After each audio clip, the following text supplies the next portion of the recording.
예, 이번 시간에는 204페이지 연말정산 실무에서 연말정산 추가자료 입력과 관련되는 부분 살펴보도록 하겠습니다. 앞 시간에 연말정산과 관련된 필요 서류, 연말정산 간수화 서비스 국세청 홈택스에서 간수화 서비스에서 내려받은 정보를 갖고 우리 연말정산 실제 진행하는 과정들을 한번 살펴보겠습니다. 자, 우리 원천징수와 관련해서 급여 근로소득, 일용근로소득에 대한 정리를 다 했는데, 자, 연말정산으로 들어오면 도대체 연말정산을 어떻게 정리해야 될까? 순서라든가 이런 부분들이 궁금해 하시는 분들이 있습니다. 처음 하시는 분들은. 그런 분들 같은 경우에는 우리 세무사랑 메인 페이지에 오른쪽에 보시면 내비라고 하는 메뉴가 있습니다. 내비라고 하는 메뉴를 클릭을 해보시면 이렇게 뉴젠 내비라고 팝업 창이 뜹니다. 그 옆에 메뉴가 있는데 역화살표로 나와 있는 부분이 있죠. 화살표를 눌러보시면 근로소득 연말정산이라고 하는 부분이 있는데요. 근로소득 연말정산을 클릭을 해보시면 연말정산 진행해야 되는 순서가 나와 있습니다. 사원 등록, 급여자료 입력 관련되는 부분, 우리 급여자료 입력과 관련되는 부분 다 정리를 했었죠. 그 다음에 명세서 작성, 근로소득, 신용카드, 외국인 단일 세율, 기부금, 의료비 지급 명세서를 제출을 하고요. 제출해서 추가자료에 들어가서 쭉 진행해서 요 순서대로 진행을 한다라고 보시면 되겠습니다. 자, 여기에는 이제 순서가 이렇게 흘러가면서 되어 있습니다만은 연말정산 추가자료 입력에서 근로소득 공제 신고서나 신용카드 소득 세액공제, 소득공제, 기부금, 의료비 명세서가, 지급 명세서가 이 추가자료 입력에서 바로 정리되는 부분도 있습니다. 그래서 화살표가 바로 직접 이렇게 다이렉트로 내려가는 1대1로 흘러가는 방식으로 표현도 되어 있기도 하지만 명세서 작성 1, 2 같은 경우에는 전체가 연말정산 자료로 넘어가는 방식으로 되어 있습니다. 그래서 어쨌든 연말정산에 대한 흐름을 잘 모르실 때에는 뉴젠 내비라고 하는 메뉴를 통해서 확인해서 순서대로 진행하시면 된다라는 거 한번 말씀을 드리고요. 자, 그러면 연말정산 추가자료 입력으로 가도록 하겠습니다. 자, 연말정산 추가자료 입력으로 진행을 하게 되면 자, 연말정산 추가자료 입력에서 제가 이 교육 처음 시작할 때 작업 연도를 한번 확인하셔야 된다고 말씀을 드렸는데 제가 이 강의를 계속 진행하면서 작업 연도를 2019년도로 변경한 걸 확인을 못했네요. 자, 다시 작업 연도를 2018년도로 변경한 이후에 연말정산 추가자료 입력으로 들어갑니다. 자, 연말정산 추가자료 입력에 들어가게 되면 자, 왼쪽에 보시면 계속 중도 총괄이라고 해서 내용이 나와 있습니다. 자, 계속 근로자와 중도 퇴사자 전체에 대한 정보가 나옵니다. 보통은 이제 연말정산은 계속 근로자를 기준으로 해서 적용을 하게 되고요. 그 사원들을 불러오게 됩니다. 연말정산을 해야 되는 사원들을 F3번 전체 사원으로 해서 계속 근무자를 모두 불러오겠느냐라는 멘트가 뜹니다. 예라고 눌러서 사원을 불러옵니다. 불러오고요. 자, 그 사원별로 근로자별로 소득명세, 부양가족, 연금저축, 원투, 월세, 연말정산 입력 정보를 등록하게 됩니다. 자, 먼저 소득명세가 되겠습니다. 소득명세는 현 근무지의 소득은 우리 원천징수 이행상황신고서에 급여대장에 입력되어 있는 정보를 통해서 전체 다 반영이 되어 있다라고 보시면 되겠습니다. 반영이 되어 있고요. 반영이 되어 있기 때문에 뭐 큰 문제는 없습니다. 큰 문제는 없는 부분이고요. 주 근무지에 대한 부분들은 자동으로 반영이 되는 부분입니다.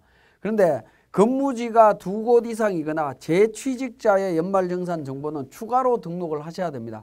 그래서 오른쪽에 보시면 종전해서 내용이 나와 있는 부분이 있죠. 여기는 타 근무지에서 발행한 근로소득 원천징수 영수증을 보고 입력을 하시면 됩니다. 그게 205페이지에 내용이 나와 있는데 자, 우리가 한번 보시면 다른 근무지에서 근로소득 원천징수 영수증을 받는다라고 하면 한번 보시면 되는데 자, 우리가 하나 미리 보실 거는 근로소득 원천징수 영수증 밑에 보면 근로소득 지급명세서라는 용어도 나와 있죠. 그러니까 원천징수 영수증과 지급명세서는 다른 게 아니다. 동일한 거다라는 걸 기억을 해 주시고 지급명세서는 세무서에다가 보고하는 거고요. 그 그 다음에 보관용은 소득자 보관용과 발행자 보관용은 원천징수 영수증이다라고 이야기를 합니다. 자, 우리 회사에서 발행하지 않은 원천징수 영수증은 자, 보실 때에는 여기 노란색으로 표시되어 있는 부분이 있죠. 이 부분에 대한 내용을 우리 세무사랑 프로에 종전 근무지로 등록해서 그러니까 정보를 등록하시면 된다라는 겁니다. 자, 그렇게 등록하면 되고요. 자, 그래서 원천징수 영수증상에서는 근무처별 소득명세의 정보를 확인해서 등록하시면 됩니다. 그리고 밑으로 쭉 내려가시면 세액명세라고 나오는데 세액명세에는 결정세액이 나옵니다. 이 결정세액에 대한 부분, 이 부분만 신경을 쓰시면 됩니다. 이 부분을 우리 프로그램상에서 등록을 하시는데 하단 부분으로 내려오면 자, 결정세액 기납부세액 있죠. 기납부세액란에다가 입력을 하시면 됩니다. 그런데 기납부세액에 입력하는 부분은 결정세액이다라고 제가 말씀을 드렸는데 그 밑에 73번부터 76번까지 숫자가 나와 있는 부분이 있습니다. 특히 74번에 주근무지에 대한 기납부세액이 있습니다. 이 부분을 등록을 하시는 순간 연말정산은 오류가 발생하게 되어 있습니다. 그래서 반드시 72번 결정세액 기준으로만 적용한다라는 거 기억을 해 주시고요. 자, 그 다음에 다음 페이지로 넘어가면 중간에 보시면 종합소득공제에서 연금보험료 공제와 보험료에 대한 부분, 특별소득공제 중에 보험료 공제 부분이 있습니다. 자, 국민연금 납부한 부분하고 건강보험료 납부한 금액이 있습니다. 이 부분은 별도로 챙겨서 우리 연말정산 추가자료 입력에서 종전근무지에 대한 공제보험료 명세에서 건강보험료와 그 국민연금 관련되는 보험료 납부 내역을 등록을 해주시면 되겠습니다. 그 내용이 있으면 등록해 주시고요. 내용이 없으면 등록 안 하셔도 상관은 없습니다. 자, 그렇게 등록이 된다라는 거. 그래서 우리 다른 회사에서 발급한 그 원천징수 영수증을 보는 내용을 제가 잠깐 말씀을 드렸습니다. 자, 그 내용이 우리 교재 205페이지와 206페이지에 내용을 설명을 하고 있고요. 내용 설명하고 있고, 자, 그 다음에 206페이지에 소득명세에 근무지가 2곳 이상인 경우 재취직자 정보 등록하는 거 원천징수 영수증을 보면서 제가 바로 말씀을 드렸습니다. 자, 이렇게 이제 소득명세가 정리가 됐다라고 하면 부양가족 쪽으로 넘어갑니다. 부양가족으로 넘어가도록 하겠습니다. 자, 부양가족은 소득공제를 받는 기본공제 대상자를 적용받는 부양가족을 기준으로 보험료, 의료비, 교육비, 신용카드, 기부금 등에 대한 지출 정보를 등록하는 곳이다 라고 이해를 하시면 되겠습니다. 이 부분은 제가 사원 등록을 할 때 사원 등록에서 부양가족 명세에 등록했던 부분이 있죠. 이 부분과 연말정산 때 부양가족에 등록되어 있는 부분은 반드시 일치하도록 되어 있고요. 혹시 사원 등록 때 누락된 정보가 있다, 부양가족이 있다라고 하면 연말정산 추가자료 입력에서 입력을 하시면 됩니다. 그때 입력하게 되면 당연히 사원 등록에도 자동으로 반영이 되도록 되어 있습니다. 어느 쪽에 등록해도 상관없습니다. 그렇게 등록을 하신 후에 인별로 보험료, 의료비, 교육비, 기부금, 신용카드를 등록을 해주시면 됩니다. 등록을 해주시면 이 등록된 정보들이 연말정산 입력 탭에 가게 되면 세액계산에 반영되도록 되어 있습니다. 자, 그러면 화면에 보시면 지출자 정보 자료 구분에서 보험료, 의료비, 교육비 쪽에 보시면 노란색으로 이렇게 표시되어 있는 부분들이 있죠. 자, 노란색으로 표시되어 있는 부분에 마우스 포인트를 두고 더블 클릭을 하게 되면 팝업 창이 뜹니다. 보험료 등 공제 대상 금액. 자, 급여 대장상에 나와 있는 보험료와 보장성 보험, 보장성 장애인 관련되는 보험료를 국세청에서 정보를 제공한 것과 기타 정보가 있습니다. 대부분 이제 국세청에서 받은 정보를 입력을 하게 될 겁니다. 그 금액을 입력을 해달라는 겁니다. 보험료 같은 경우에는 인별로 더블 클릭을 해서 반영을 해주시면 됩니다. 정보를 보시고 그래서 인별로 한번 챙겨서 입력을 하시면 되고요. 입력을 하시면 되고, 자, 그 다음에 의료비가 되겠습니다. 의료비 같은 경우에는 더블 클릭을 해보시면 의료비 지급명세서가 연말정산 추가자료 입력에서 바로 의료비 지급명세서를 동시에 작성하도록 되어 있습니다. 그래서 정빈코드라고 해서 국세청에서 제공한 거다라고 하면 국세청 선택하시고, 국세청이 정빈코드인 경우에는 상호나 사업자 등록번호는 등록하실 필요가 없습니다. 그리고 성명에 의료비 공제 대상자의 성명에는 F2번 그러니까 부양가족을 선택해서 일괄 등록하시면 됩니다. 일괄.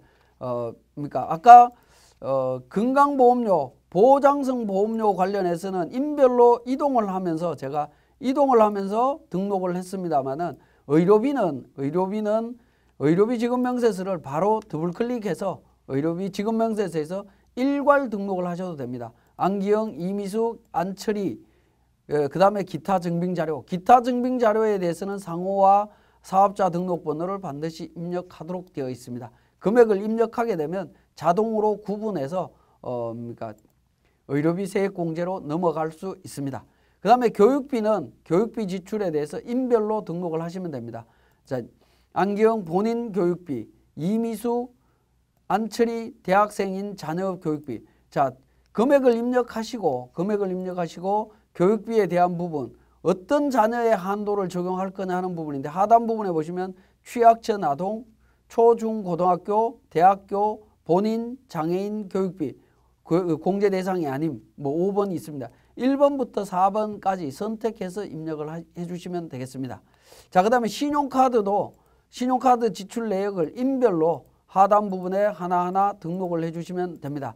등록을 하실 때 신용카드 사용분, 현금영수증, 직불카드, 도서, 전통, 대중교통 구분해서 등록을 해주시면 됩니다. 이 구분된 정보들은 간소화해서 제공되는 정보로서 다 구분이 되어 있을 겁니다. 자, 기부금에 대한 부분도 더블 클릭을 해보시면 기부금 입력이라고 해서 인별로 F2번 조회를 통해서 그러니까 기본공제 대상자를 조회해서 제공을 하시면 됩니다. 그리고 기부금 종류별로 쭉 등록을 해주시면 됩니다. 인별로. 이 부분도 마찬가지로 연말정산 추가자료 입력에서 기부금 명세서가 자동으로 지금 만들어지고 있는 과정을 보실 수가 있습니다. 자, 그러면 기부금을 입력하고 나면 기부금은 소득금액을 한도로 해서 공제를 하도록 되어 있습니다. 그죠? 그래서 기부금 입력을 한 후에 기부금 조정으로 넘어갑니다. 기부금 조정으로 넘어가서 하단 부분에 공제금액 계산이라고 있습니다. 공제금액 계산이라고 해서 클릭을 하셔서 불러오기를 통해서 근로소득금액과 기부금 코드별 공제 대상 금액을 불러오겠느냐라는 멘트가 뜹니다. 예라고 눌러서 공제 금액이 계산이 되면 그 금액을 공제 반영으로 넣게 됩니다. 공제 반영으로 넣어서 확인 버튼을 통해서 공제 금액을 확인하시면 되겠습니다. 그리고 저장을 누르면 공제 금액 반영이라고 눌러서 저장하고 종료하시면 됩니다. 종료하시면 해당 연도에 공제 금액이 자동으로 반영이 될 거고요. 물론 2월 되는 금액이 있다면 2월 금액에 자동으로 반영이 됩니다. 근데 기부금 명세서에 있어서는 뒤에서 설명드리겠지만 2월 공제 기부금이 있다라고 하면 별도로 기부금 명세서를 별도로 실행하셔갖고 만드시든가 아니면 여기에다가 직접 2월 기부금을 입력을 하셔야 되는 문제가 있습니다. 그 부분은 2월 공제 기부금에 대해서는 추후에 다시 설명드리기로 하고, 어쨌든 기부금에 대해서 입력이 되면 기부금을 입력하고 기부금 조정해서 공제금액 계산을 통해서 당연도 공제금액까지 계산을 하게 됩니다. 확인 버튼을 통해서 정리를 합니다. 자, 이렇게 이제 보험료, 의료비, 교육비, 신용카드, 기부금까지 전부 다 입력이 됐다라고 하면 다음 탭으로 넘어갑니다. 연금저축 등에 대한 로마 숫자 1번, 로마 숫자 2번과 관련되는 부분인데요. 1번은 연금계좌 세액공제 관련되는 부분에서 퇴직연금과 과학기술공제회에 납입한 거, 그 다음에 연금저축 세액공제, 개인연금저축하고 연금저축 세액공제 관련되는 부분입니다. 자, 퇴직연금이 있다라고 하면 퇴직연금을 선택하시고 정보를 입력하시면 됩니다. 자, 백두산 같은 경우에는 퇴직연금 납부한 게 있습니다. 그래서 퇴직연금을 납부를 했습니다. 400만 원 납부했고요. 그 다음에 연금저축에 대해서 300만 원 납부한 내용이 있습니다. 이렇게 납부 내역을 입력을 하게 되면 세액공제 금액은 근로소득 금액을 기준으로 해서 총급여를 기준으로 해서 공제율을 자동으로 판정해서 적용을 해주고 있습니다. 안기영 같은 경우에는 개인연금저축과 연금저축 두 개가 동시에 있는데 개인연금저축하고 연금저축은 혼돈하시면 안 됩니다. 하나는 소득공제고 하나는 세액공제이기 때문에 혼돈하지 않도록 주의를 하셔야 되겠습니다. 자, 연금저축 로마 숫자 2번으로 가면 장기집합 투자증권 저축에 대한 소득공제, 중소기업 창업 투자조합 출자 등에 대한 소득공제 정보가 있으면 동일하게 등록을 하시면 됩니다. 자, 월세 주택 임차 관련되는 부분, 월세세액 공제는 관련되는 정보가 있다면 쭉 등록을 하시면 되겠습니다. 그러면 우리 사례에서는 연간 300만 원으로 되어 있기 때문에 300만 원까지 제가 등록을 했습니다. 그리고 하단 부분에 보면 거주자 간 주택 임차 차익금 원리금 상환액 소득공제, 우리 주택자금공제와 관련되는 부분입니다. 그 관련되는 정보가 있다면 여기에다가 등록을 하시면 되겠습니다. 그리고 연말정산으로 넘어갑니다. 자, 연말정산으로 넘어가서 자, 우리 F8번 상단 부분에 부양가족 탭 불러오기가 있습니다. 부양가족에서 보험료, 의료비, 교육비, 신용카드, 기부금 등록한 내용을 연말정산에다가 반영하는 부분입니다. 그래서 부양가족 탭 불러오기를 통해서 확인 버튼을 눌러주게 되면 부양가족에서 등록되어 있던 정보들이 다 반영이 돼서 세액공제가 이루어진다라고 보시면 되겠습니다. 자, 그렇게 해서 적용을 해 주시면 되겠고요. 자, 우리가 이제 소득공제나 이런 주택자금공제, 특히 주택자금공제 같은 경우에는 부양가족 쪽에서 보시면 탭에서 보시면 보험료, 의료비, 교육비, 신용카드, 기부금, 즉 특별세액공제 쪽만 이야기를 했습니다. 연금저축세액공제 관련했고요. 월세세액공제했고 주택임차 차익금만 했습니다. 근데 우리가 배웠던 그러니까 장기주택 저당 차익금 이자세액공제라든가 이자소득공제라든가 뭐 이런 부분들은 지금 빠져 있죠. 그 빠져 있는 부분들은 하단 부분으로 내려오면 연말정산 입력이라고 하는 탭에서 하단 부분으로 내려오면 노란색으로 되어 있는 부분들이 있습니다. 보시면 주택자금 원리금 상환액 앞에서 정보가 없기 때문에 제로이고요. 장기주택 저당 차익금 이자 상환액 부분이 있습니다. 이 부분 노란색 부분을 더블 클릭을 해보면 팝업 창이 뜹니다. 여기에 청약저축, 주택청약저축 직접 입력을 하시면 되고요. 주택임차 차익금 원리금 상환액에 대해서 등록을 하시면 되겠고, 장기주택 저당 차익금 이자 상환에 있으면 요건이 맞으면 입력하시면 됩니다. 기타 대출분으로 350만 원 있는 걸로 해서 등록을 했습니다. 그래서 소득공제 중에 앞에 탭 부분에서 적용 안 되는 부분들이 여기에서 노란색 있는 부분, 주택자금공제와 관련되는 부분은 여기에서 추가로 등록을 해주시면 되겠습니다. 그 다음에 소기업 소상공인 공제부금도 사실은 부양가족 탭이나 연금저축 이쪽에 내용이 없었기 때문에 소기업 소상공인 공제부금 연말정산 때 반영되는 케이스가 있다면 직접 입력하시면 됩니다. 자, 직접 입력해야 되는 부분인데 이 경우 적용 대상자는 법인 대표자만 연말정산 때 적용이 됩니다. 개인 대표자는 종합소득신고 때 적용이 되는 거기 때문에 연말정산하고는 상관이 없는 거다라고 이해를 하시면 되겠습니다. 자, 그 부분이 우리 213페이지, 14페이지 관련해서 말씀을 드렸고요. 자, 이렇게 이제 소득공제 내용들이 전부 다 반영이 돼서 연말정산이 다 마무리가 되었다라고 하면 관련되는 자료를 그러니까 저장을 해야 되겠죠. 저장하는 방법이 우리 위에 보시면 CF1 작업 완료라는 메뉴가 있습니다. 컨트롤 F1 작업 완료. 작업 완료 메시지를 클릭을 하게 되면 안기형은 동그라미 표시, 완료로 동그라미 표시가 되면서 연말정산이 그냥 끝났다라는 메시지가 나타나고 있습니다. 자, 이렇게 이제 적용을 할 수가 있겠고요. 자, 안기형과 관련해서 몇 가지만 더 살펴보면, 자, 우리 신용카드 소득공제라든가 이런 부분들, 신용카드나 기부금이나 의료비 이런 부분들은 의료비 지급명세서, 기부금 지급명세서, 신용카드 소득공제 신청서를 작성을 해야 되는 부분들입니다. 자, 그 신청서가 어떻게 작성되는지 한번 보도록 하겠습니다. 자, 보시면 우리 연말정산 쪽에 보시면 하단 부분에 연말정산 추가자료 입력에서 근로소득공제 신청서가 있습니다. 신용카드 소득공제 신청서가 있습니다. 자, 이 부분 Shift F8 불러오기가 있습니다. 불러오기를 통해서 먼저 사원을 불러와야 되겠네요. 사원 불러오기를 통해서 계속근무자 불러오고요. 자, 백두산, 안기영, 속리산 있습니다. 자, 이 직원들 전부 다 체크를 한 다음에 Shift F8 불러오기를 누르면 체크된 사원 연말정산 추가자료 입력에 입력되어 있는 데이터 불러오겠느냐 예라고 누르게 되면 신청서가 자동으로 작성이 됩니다. 공제 금액까지 자동으로 계산이 된다라는 거죠. 자, 그렇게 해서 신청서 작성하시면 됩니다. 자, 두 번째 의료비 지급명세서가 되겠습니다. 의료비 지급명세서는 연말정산 추가자료 입력에서 이미 작성을 했습니다. 마찬가지로 F4 사원 불러오기를 통해서 사원을 불러오고요. 그 다음에 이미 이 정보들은 연말정산 추가자료 입력이라고 하는 메뉴에서 정보를 입력할 때 자동으로 작성을 했습니다. 그래서 추가적으로 작성할 내용은 없다라고 보시면 되겠고요. 자, 마찬가지로 정보를 등록할 때 보시면 연말정산 추가정보 차액이라고 하는 부분에 여기에 빨간색으로 뜨는 부분들이 있습니다.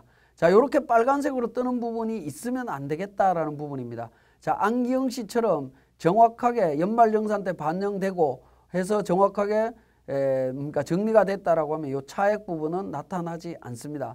나타나지 않도록 정리를 하셔야지 그렇지 않고 이렇게 차액 부분이 나타나는 케이스는 적용을 받을 수가 지급명세서가 잘못 작성된 거기 때문에 차액이 나타나지 않도록 작성하셔야 됩니다.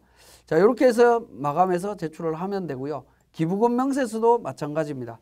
자, 기부금 명세서도 사원별로 기부금을 불러와서 적용을 하시면 됩니다. 안기영 씨 같은 경우에 자, 기부금 명세서 이미 작성이 되어 있고요. 기부금 조정에 들어가서 정리가 다 되어 있습니다. 자, 기부금 명세에서 기부금 조정으로 들어오면 공제 금액 계산 클릭해서 동일한 방법으로 불러오기를 통해서 공제 금액 반영하고 저장하고 종료하면 다 정리가 되도록 되어 있습니다. 되도록 되어 있고요. 자, 백두산을 한번 보시면 백두산의 경우에는 전년도 2월 된 기부금이 있다라는 거죠. 전년도 2월 된 기부금에 대해서 반영하는 방법인데요. 자, 이 부분은 이제 뒤에서 제가 설명드리도록 하겠습니다. 기부금 2월 공제 부분을 일괄 설명드리기로 하고 219페이지에 기타 사항을 보겠습니다. 자, 기타 사항은 근로자가 소득세법상의 특별소득공제와 특별세액공제, 조세특례제한법상의 월세세액공제를 신청하지 않는 경우에는 연 13만 원의 근로소득에 대해서 종합소득 산출세액에서 공제하고 적용한다라고 되어 있습니다.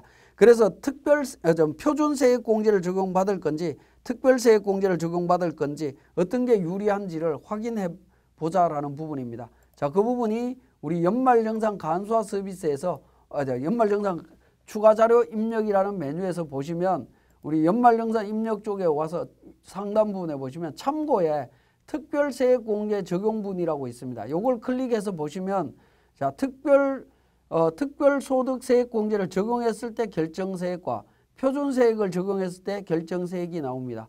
그래서 유리한 쪽으로 선택해서 그러니까 신고서를 마감하고 있다라는 것을 확인해 볼 수 있습니다.